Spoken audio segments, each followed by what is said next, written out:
Saludos cordiales, amigos y hermanos. Siéntanse más que bienvenidos a este estudio sistemático de la Biblia, utilizando el folleto de la escuela sabática. Que la gracia y el poder de Dios, la unción del Espíritu Santo, y el amor de nuestro Señor Jesucristo estén con cada uno de ustedes.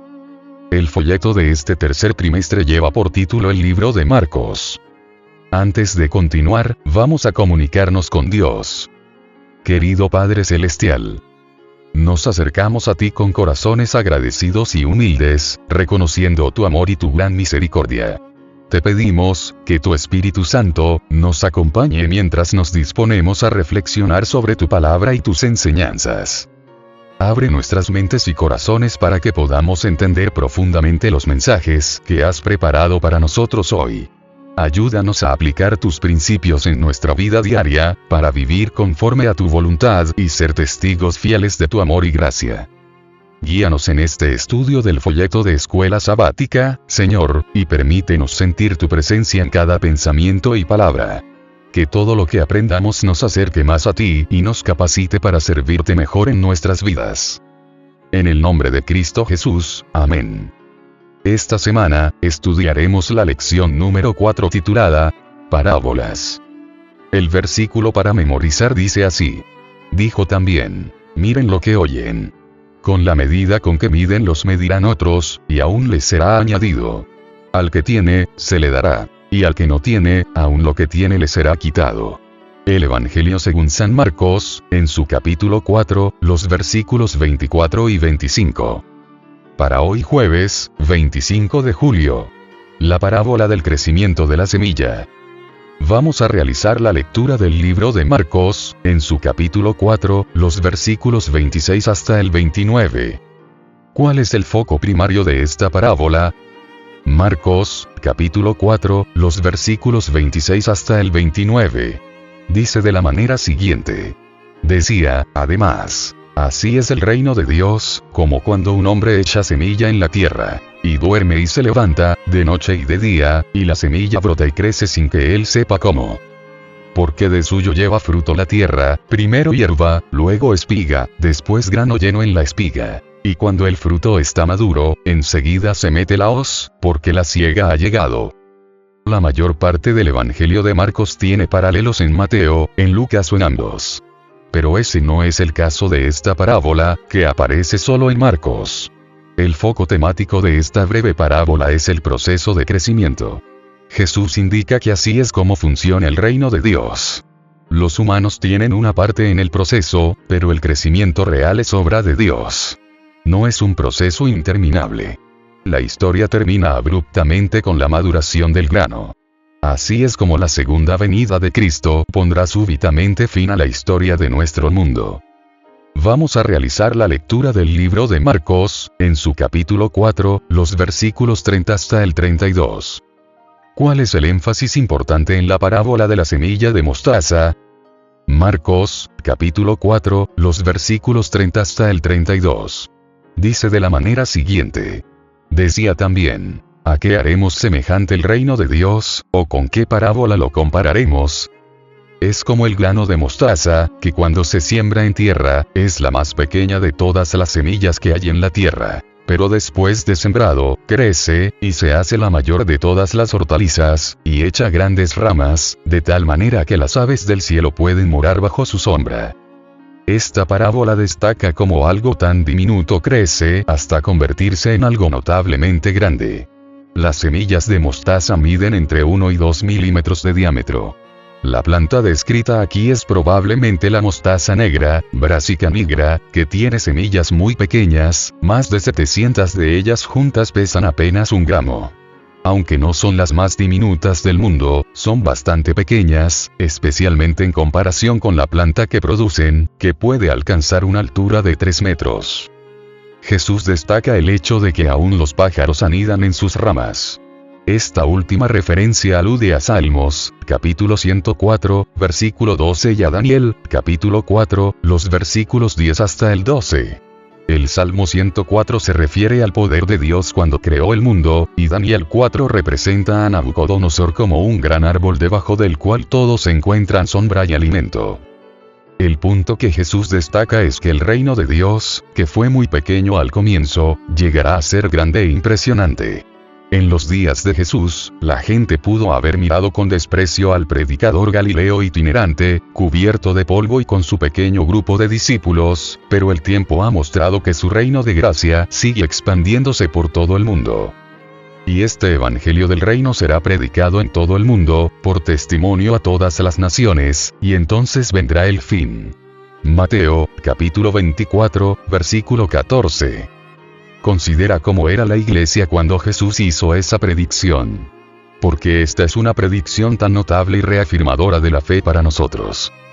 En estos momentos pasamos a los comentarios del espíritu de profecía referente a la lección de hoy, jueves 25 de julio, que lleva por título, La parábola del crecimiento de la semilla. Jesús enseñó por ilustraciones y parábolas sacadas de la naturaleza y de los acontecimientos familiares de la vida diaria. De esta manera asociaba las cosas naturales con las espirituales, vinculando las cosas de la naturaleza y la vida de sus oyentes con las verdades sublimes de la palabra escrita. Y más tarde, cuando quiera sus ojos cayesen sobre los objetos que él había asociado con la verdad eterna, oirían repetidas sus lecciones. Una de las parábolas más hermosas e impresionantes de Cristo es la del sembrador y la semilla. Así es el reino de Dios, dijo él, como cuando un hombre echa semilla en la tierra, y duerme y se levanta, de noche y de día, y la semilla brota y crece sin que él sepa cómo. Porque de suyo lleva fruto la tierra, primero hierba, luego espiga, después grano lleno en la espiga. Marcos, capítulo 4, verso 26 hasta el 28. El que dio esta parábola era el mismo que había creado la diminuta simiente, le había dado sus propiedades vitales, y ordenado las leyes que debían gobernar su crecimiento. Se hizo de ella una ilustración viva de la verdad tanto en el mundo natural como en el espiritual. Consejos para los maestros, página 132. Mientras Jesús presentaba esta parábola, podían verse plantas de mostaza lejos y cerca, elevándose por sobre la hierba y los cereales, meciendo suavemente sus ramas en el aire.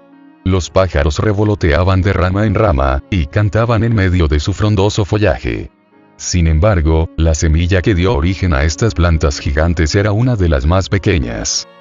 Al principio proyectó un tierno brote, pero era de una potente vitalidad, y creció y floreció hasta que alcanzó el gran tamaño que entonces tenía. Así el reino de Cristo al principio parecía humilde e insignificante. Comparado con los reinos de la tierra parecía el menor de todos. La aseveración de Cristo de que era rey fue ridiculizada por los gobernantes de este mundo. Sin embargo, en las grandes verdades encomendadas a los seguidores de Cristo, el reino del Evangelio poseía una vida divina. Y cuán rápido fue su crecimiento, cuán amplia su influencia. Cuando Cristo pronunció esta parábola, había solamente unos pocos campesinos galileos que representaban el nuevo reino. Su pobreza, lo escaso de su número, era presentado repetidas veces como razón por la cual los hombres no debían unirse con estos sencillos pescadores que seguían a Jesús. Pero la semilla de mostaza había de crecer y extender sus ramas a través del mundo. Cuando pereciesen los gobiernos terrenales, cuya gloria llenaba entonces los corazones humanos, el reino de Cristo seguiría siendo una fuerza poderosa y de vasto alcance. Palabras de vida del Gran Maestro, páginas 55 y 56. El reino de Cristo no es como ningún gobierno terrenal. Es una representación de los caracteres de aquellos que componen el reino. ¿A qué haremos semejante el reino de Dios?, preguntó Cristo, ¿o con qué parábola lo compararemos? No pudo encontrar nada en la tierra que sirviera como una comparación perfecta. Su corte es una donde preside el amor santo, y cuyas oficinas y nombramientos están adornados con el ejercicio de la caridad. Él encarga a sus siervos que traigan piedad y amabilidad amorosa, sus propios atributos, a todo su trabajo, y que encuentren su felicidad y satisfacción en reflejar el amor y la tierna compasión de la naturaleza divina en todos con quienes se asocian.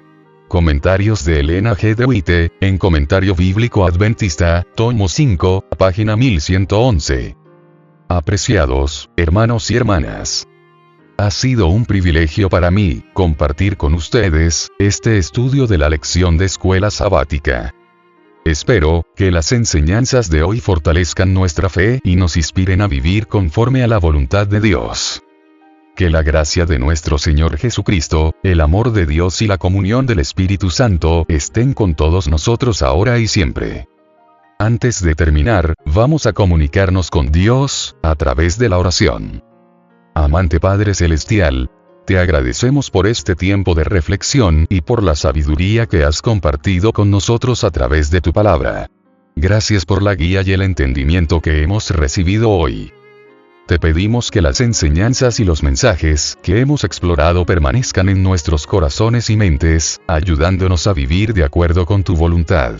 Fortalece nuestra fe y nuestra determinación para seguir tus caminos y ser testigos fieles de tu amor en el mundo. Danos la fuerza y el coraje para aplicar lo aprendido en nuestra vida diaria y para compartir tu verdad con aquellos que nos rodean.